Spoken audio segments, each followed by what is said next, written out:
Qual foi a última vez que você conseguiu não fazer absolutamente nada? É difícil escolher ficar em silêncio ao invés de ouvir uma música ou um podcast? Porque o tédio não é só importante, mas essencial.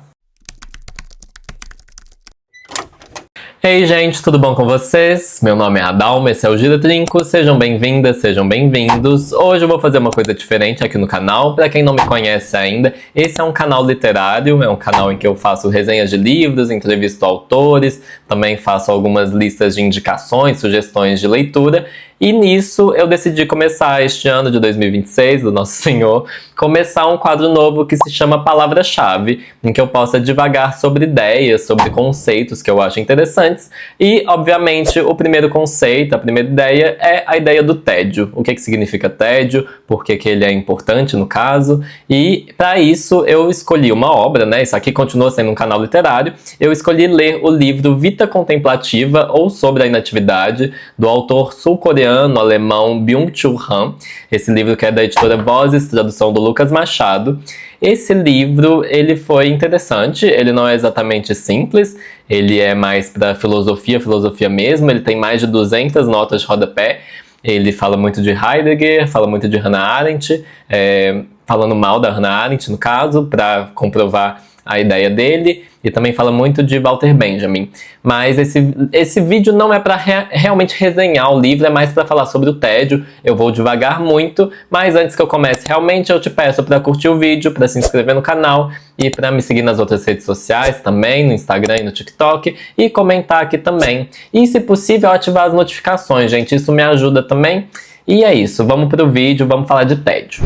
Você deve estar ciente que nós vivemos na era da informação, em que tudo é muito apressado, em que as pessoas são muito imediatistas, em que todos os processos têm que ser otimizados, porque senão as coisas não valem a pena. Mas você também, se você for um ser humano que está minimamente ciente, se você ainda não foi totalmente desgastado, você já deve ter passado por uma situação em que você notou que o jeito que você faz as coisas não necessariamente vai te dar mais satisfação se for o jeito mais rápido ou que gaste menos energia.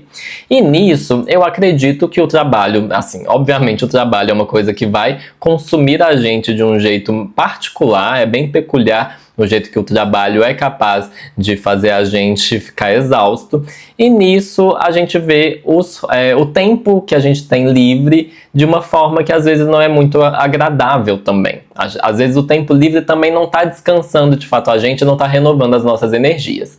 E nisso o Byung-Chul Han, vou começar a citar o livro propriamente, vai falar assim: dado que percebemos a vida apenas em termos de trabalho e desempenho, compreendemos a inatividade como um déficit que deve ser corrigido o mais rápido possível. E nisso, naturalmente, o nosso corpo vai entender que se a gente não está trabalhando, não está ganhando dinheiro, então a gente está sendo vagabundo, está ficando à toa e está se fudendo. Em comparação com os outros que não dormem enquanto, quer dizer, que trabalham enquanto a gente dorme, e nisso a gente vai se culpando, mas a gente precisa entender melhor, né, nós como sociedade, um grupo, uma cultura também, eu imagino que você é do Brasil, quem está assistindo isso, a gente tem que entender melhor o que é de fato essa perda de tempo. Na verdade, eu deveria estar falando perda de tempo, entre aspas, porque perder tempo é algo muito complexo, assim, o que realmente vai fazer você estar desperdiçando a sua vida.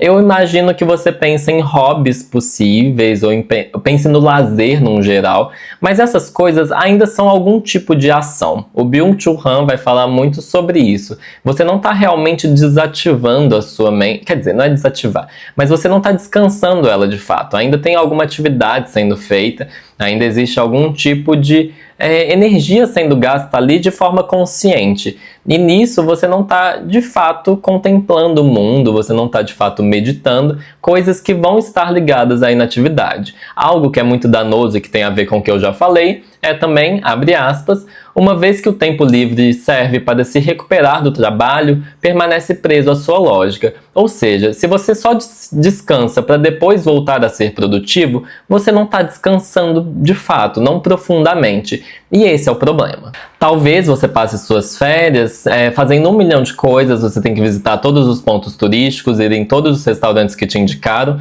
você tem que sair andando 20 km por dia para fazer tudo que é possível. Na praia praia, você tem que nadar, você tem que fazer caiaque, você tem que fazer stand-up, você tem que aprender a usar snorkel, que eu não sei usar até hoje, e nisso a gente fica cansado logo depois de sair de férias, que era o nosso período de descanso. Ou seja, o que é, de fato, não fazer nada? O que é o não agir? Eu já citei o contemplar, eu já citei o meditar, mas deixa eu falar um pouco mais sobre eles e falar de outras coisas também. Contemplar está muito ligado à visão, né? Está muito ligado a observar a natureza, está muito ligado a essa coisa em que você está presente. Eu não sei o conceito de mindfulness, mas talvez você esteja pensando nele também. Mas essa ideia de você estar presente, você estar ciente da cor de uma coisa, você está vendo a textura de uma folha, você está olhando para fora, olhando para o horizonte às vezes e só observando. Você respira, você está mais consciente da sua respiração, mas é isso. Meditar não é tão distante disso, pode ter um mantra envolvido, pode ter uma meditação guiada ali, né, por trás, mas também é uma ideia de você acalmar, de você não estar exatamente dormindo, mas você também não está fazendo alguma coisa. Esse limiar é muito importante para o conceito da inatividade, porque o Byung-Chul Han fala, inclusive, algo que não está no roteiro, que uma máquina é incapaz de contemplar, é incapaz de meditar, ela não tem essa ideia. A inteligência artificial, ela nunca vai conseguir, de fato, fazer isso que só a gente consegue, que é, ao invés de só ligar e desligar, conseguir ficar nesse meio termo em que a gente está aqui, a gente está de alguma forma atento, mas não está agindo. Porém, existem outras coisas. Você esperar numa fila de banco é uma forma de tédio. Você duvidar de alguma coisa e ficar na sua dúvida, ficar matutando também. Você hesitar entre tomar uma ação ou não, você ficar naquela beira do precipício, ou se você for menos negativo, você ficar nessa ânsia, assim, nessa dúvida, é também essa coisa que é uma inatividade. Só que o Byung-Chul Han me surpreendeu quando ele falou sobre festejar.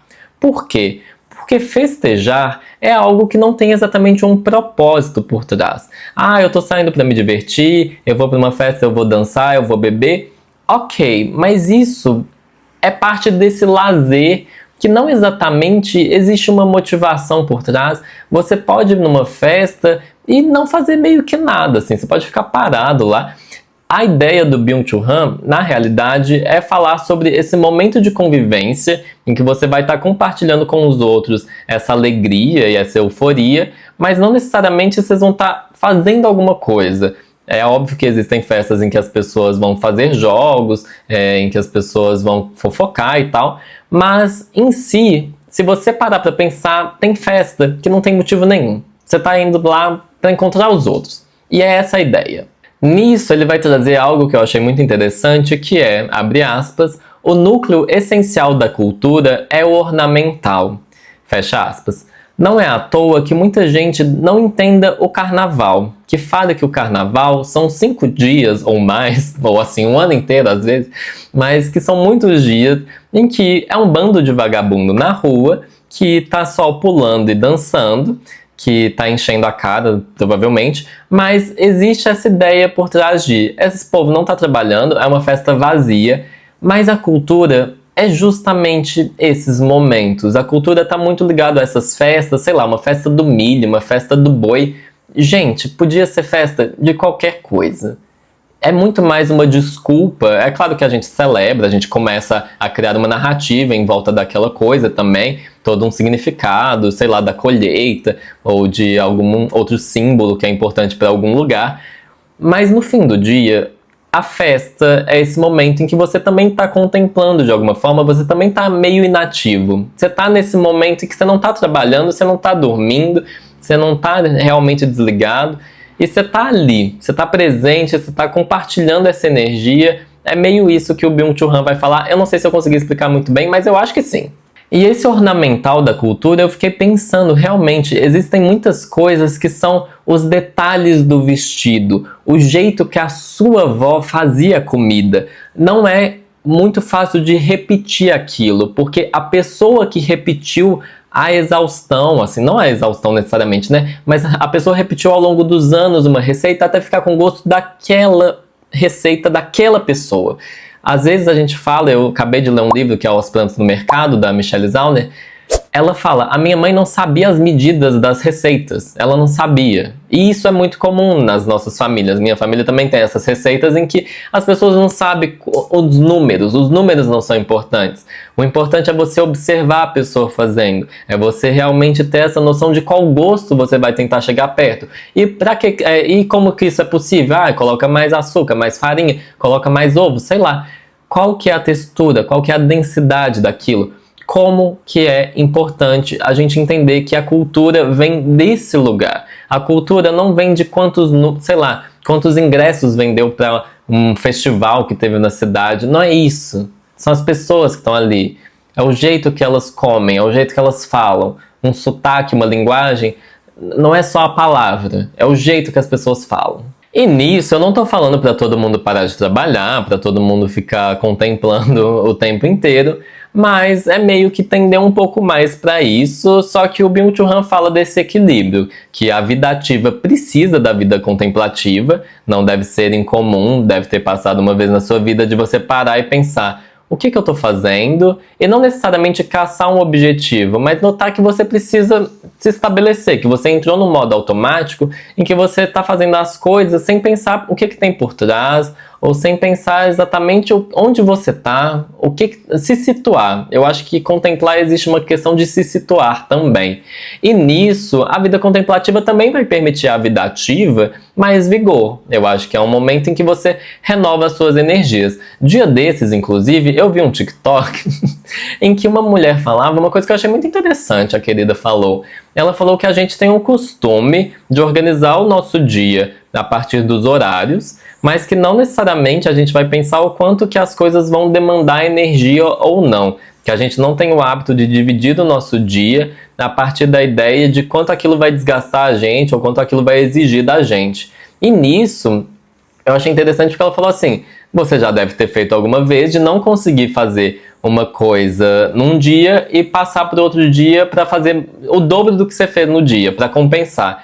E essa estratégia de compensação não dá muito certo se for a partir do tempo, gente. Eu acho que eu tô começando a incorporar isso para minha vida, de entender o quanto é importante parar para se restabelecer, realmente conseguir descansar. Eu sei que cada um vai ter uma realidade diferente, mas é muito real da gente não parar para renovar a energia. A gente tem uma ideia de que isso fica para o final da semana, de que isso fica para o final do dia, mas essa ideia de que você começa o dia com uma barra cheia e você só vai diminuindo, eu acho que isso não soa tão saudável. Eu tô pensando qual que é um equilíbrio possível dentro da realidade em que não necessariamente a gente só vai se desgastando, aí depois volta tudo. Sabe?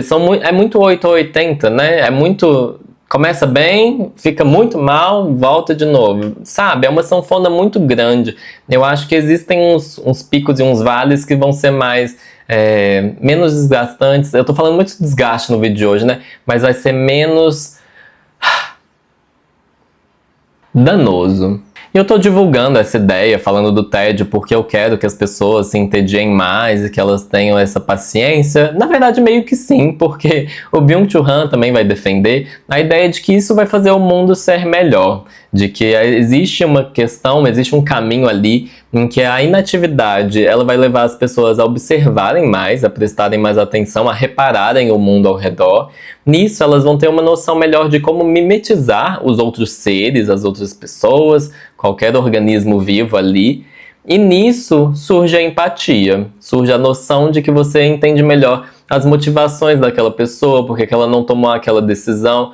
E nisso a gente consegue entender o tempo dos outros de uma forma mais harmônica, harmoniosa, de uma forma que abrace mais as decisões do outro e que a gente não imponha tanto o que a gente acredita. Ironicamente, isso aqui é um canal de literatura, isso vai estar muito na linguagem também que a gente vê na poesia. O Byung-Chul Han vai falar da poesia como a contemplação da linguagem. Não é à toa, talvez, que as pessoas gostem tanto de prosa poética. Uma prosa que não necessariamente vai estar com um propósito por trás, mas que vai fazer a gente pensar que uma palavra é muito bonita, que uma estrutura ali tem uma elegância. E nisso a gente vai admirar aquilo, E acho que a literatura também, por outro lado, vai ajudar a gente a ter essa empatia, porque a gente para um momento e vê a outra pessoa falando, vê, assim, a gente para ver o raciocínio do outro, a gente quer acompanhar como que a outra pessoa de fato consegue imaginar o mundo, enxergar as coisas,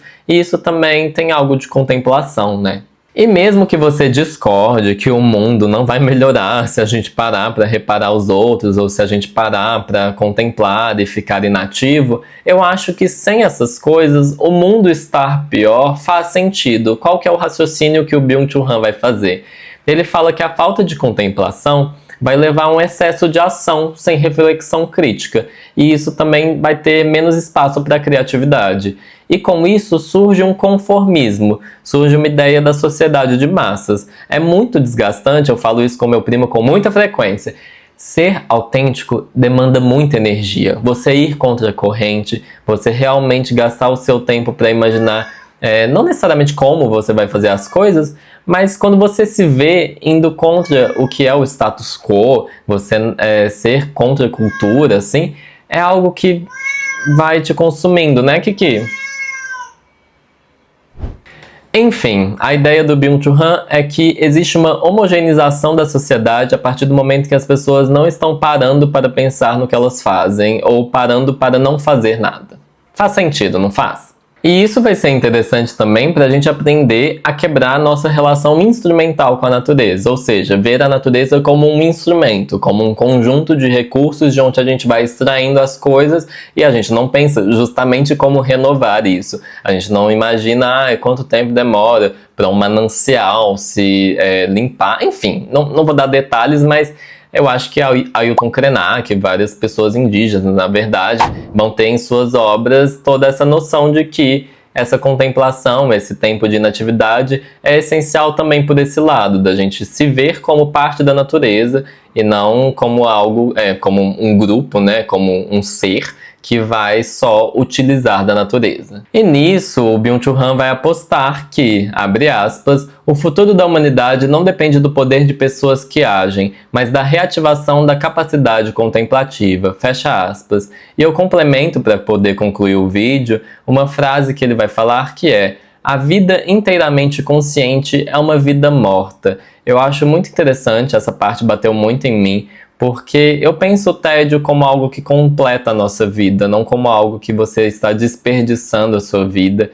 Eu tive uma fase muito estranha em que eu olhava para as pessoas que ficam paradas na rua e pensava, nossa, que povo à toa, o que essas pessoas estão fazendo? E agora eu tenho tanta vergonha dessa ideia que eu tinha de que as pessoas não tinham esse direito de descansar, mas acho que era algo muito pessoal de eu não enxergar que eu tinha esse direito também. E nisso eu penso em outra metáfora, que essa vontade de se entediar conversa de alguma forma, vai ser um pouco estranho, gente, mas eu acho que vai fazer sentido. Mas eu lembro muito do dia em que eu entendi como que a nossa respiração não é só o inspirar e o expirar. Existe também as pausas entre as duas coisas, porque a gente inspira, pausa, com o ar dentro dos nossos pulmões, expira e pausa de novo, sem o ar nos pulmões. Ou seja, a respiração não é algo em 2 tempos, é algo em 4 tempos. Só que a gente ignora isso, a gente ignora que existem esses períodos. Só foi fazendo yoga que eu descobri que existe esse entremeio, existem esses intermédios que fazem muita falta. Eu acho que também para o canal eu tive que aprender a respirar e falar com mais calma, algo que eu ainda não aprendi completamente, mas existe essa demanda não só do nosso corpo, mas da nossa cabeça, que também faz parte do corpo. Eu acho interessante a gente pensar que mente e corpo não são necessariamente coisas separadas, assim, ou na verdade é impossível que sejam, enfim. Loucuras, mas essa era a ideia do vídeo, falar sobre o tédio como algo que é muito importante. Eu quero que vocês saiam com essa ideia de que quando a gente está à toa, a gente não precisa pegar o nosso celular, a gente não precisa necessariamente ligar para alguém ou ligar a TV para ter um som no fundo. A gente consegue ficar sem fazer nada. E nisso já me surgiram muitas ideias. Desde que eu li esse livro, eu comecei a, de fato, me propor mais a essa ideia. Surgiram muitas ideias de poemas, surgiram muitas ideias pro canal. As coisas vão saindo da gente, a gente vai manifestando coisas que estão escondidas. Eu não sei se é o inconsciente, eu não fiz psicanálise, mas eu acho que eu já passei minha ideia. E esse foi o vídeo de hoje. Muito obrigado a quem ficou até aqui. Te peço mais uma vez para se inscrever no canal, para curtir o vídeo, para comentar o que você achar interessante, para me seguir nas outras redes sociais, no Instagram, no TikTok. E é isso. Me falem se vocês gostaram desse formato do Palavra-Chave.